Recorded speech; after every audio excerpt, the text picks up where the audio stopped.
بسم اللہ الرحمن الرحیم۔ سبحان الذی سپارے کا آخری اربع آج ہم پڑھیں گے۔ شروع اللہ کا نام لے کر جو بڑا مہربان اور نہایت رحم کرنے والا ہے۔ اے محمد صلی اللہ علیہ وآلہ وسلم، ان کے لیے ایک مثال بیان کرو۔ دو شخص تھے، ہم نے ان میں سے ایک کے لیے دو باغ بنائے تھے انگوروں کے، اور ان پر کھجور کے درختوں کی باڑ لگائی، اور ان کے درمیان کھیت بنائے تھے۔ دونوں باغوں میں سے ہر ایک نے خوب پھل دیا، اور اس میں کوئی کمی نہ کی۔ اور دونوں باغوں کے درمیان ہم نے ایک نہر جاری کر دی، اور اس کا پھل بہت ہوا۔ ایک دن اس نے باتیں کرتے ہوئے اپنے ہمسائے سے کہا، میں تجھ سے زیادہ مالدار ہوں اور تجھ سے زیادہ طاقتور نفری رکھتا ہوں۔ پھر وہ اپنی جنت میں داخل ہوا اور اپنے آپ پر ظلم کرتے ہوئے کہنے لگا، میں نہیں سمجھتا کہ یہ جنت کبھی فنا ہو جائے گی اور قیامت کبھی قائم ہونے والی ہے۔ تاہم اگر مجھے اپنے رب کی طرف واپس بھی لایا گیا تو میں وہاں بھی اس سے بہتر مقام پاؤں گا۔ اس کے ہمسائے نے اس سے باتیں کرتے ہوئے کہا، کیا تو کفر کرتا ہے اس ذات سے جس نے تجھے مٹی سے اور پھر نطفے سے پیدا کیا اور تجھے ایک پورا آدمی بنایا؟ لیکن میرا رب تو وہ اللہ ہی ہے، اور میں اس کے ساتھ کسی کو شریک نہیں کرتا۔ اور جب تو اپنی جنت میں داخل ہوا تھا تو تم نے کیوں نہ کہا، ماشاء اللہ لا قوت الا باللہ؟ اگر تو نے مجھے مال اور اولاد میں اپنے سے کمتر سمجھا ہے تو ہو سکتا ہے کہ میرا رب مجھے تیری جنت سے بہتر عطا فرما دے، اور تیری جنت پر آسمان سے کوئی آفت بھیج دے اور وہ صاف میدان بن کر رہ جائے، یا اس کا پانی زمین میں اتر جائے۔ پھر تم اسے ہرگز تلاش نہیں کر سکتے۔ آخرکار ہوا یہ کہ اس کا پھل ایک آفت میں گر گیا، وہ اپنے ہاتھ ملتا رہ گیا۔ اس مال پر جو اس نے خرچ کیا تھا، اور وہ باغ ٹیٹوں پر گرا پڑا تھا، اور وہ کہہ رہا تھا کہ اے کاش میں نے اپنے رب کے ساتھ کسی کو شریک نہ بنایا ہوتا۔ اللہ کے مقابلے میں اس کا کوئی جتھا نہ تھا جو اس کی مدد کرتا، اور نہ خود وہ اس آفت کا مقابلہ کر سکا۔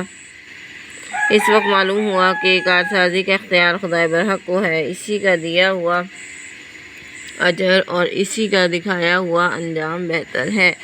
اور اے نبی خاتم النبیین صلی اللہ علیہ وآلہ وسلم، ان کے لیے دنیا کی زندگی کی مثال بیان کرو۔ جیسا کہ ہم نے آسمان سے پانی نازل کیا اور اس سے زمین کی نباتات خوب گھنی ہو گئیں اور پھر بھس بن کر رہ گئیں، جسے ہوائیں اڑائے پھرتی ہیں۔ اللہ ہر چیز پر قدرت رکھتا ہے۔ یہ مال اور اولاد دنیاوی زندگی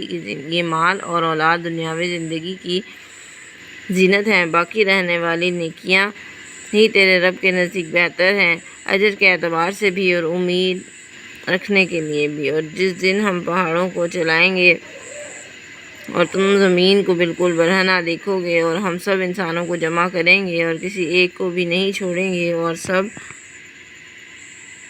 تمہارے رب کے حضور صف در صف پیش کیے جائیں گے۔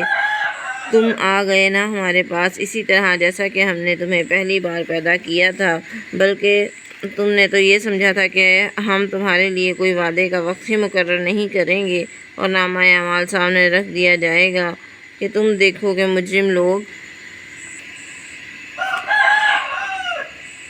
جو کچھ اس میں ہوگا اس سے ڈر رہے ہوں گے اور کہہ رہے ہوں گے کہ ہائے ہماری کمبختی، یہ کیسی کتاب ہے جو نہیں چھوڑ رہی کسی چھوٹی بات کو اور نہ بڑی بات کو، مگر اسے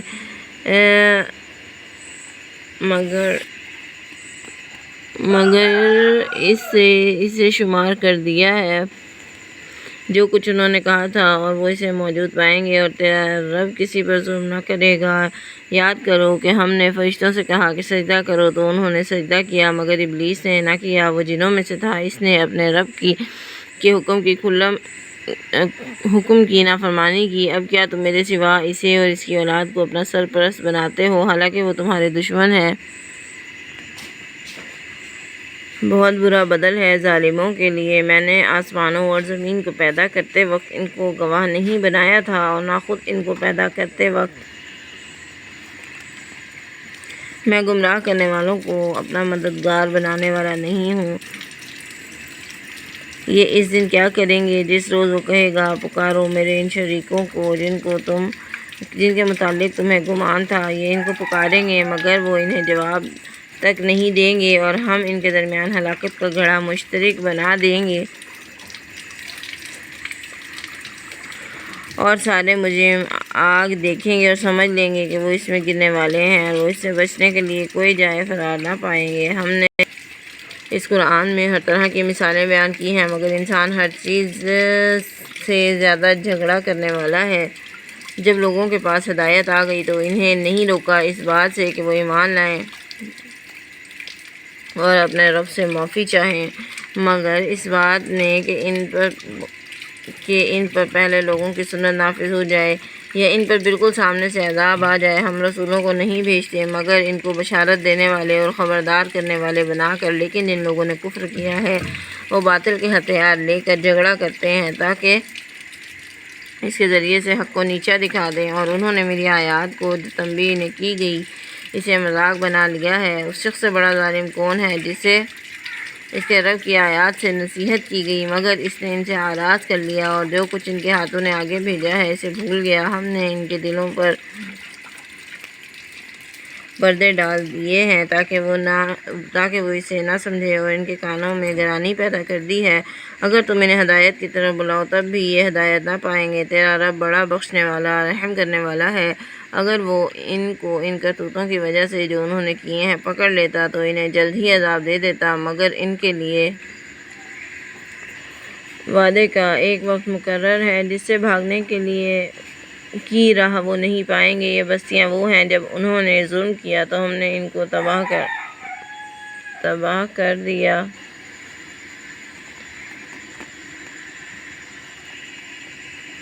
اور ان کے باشندوں کی ہلاکت کے لیے ایک وقت مقرر کر دیا۔ جب موسیٰ نے اپنے خادم سے کہا تھا کہ میں سفر کرتا رہوں گا یہاں تک کہ 2 دریاؤں کے سنگم تک پہنچ جاؤں گا، یا پھر میں زمانے دراز تک چلتا رہوں گا، پھر جب وہ اس کے سنگم پر پہنچے وہ اپنی مچھلی کو بھول گئے اور مچھلی نے نکل کر دریا میں سرنگ کی طرح راستہ بنا لیا۔ جب وہ آگے گزر گئے تو موسیٰ نے اپنے خادم سے کہا کہ لاؤ ہمارا کھانا، آج کے سفر میں تو ہم نے بڑی تھکاوٹ پائی ہے۔ اس نے کہا کہ آپ نے دیکھا جب ہم اس چٹان کے پاس ٹھہرے تھے تو میں مچھلی کو بھول گیا اور شیطان نے ہی مجھے بھلا دیا کہ میں اس کا آپ سے ذکر کروں۔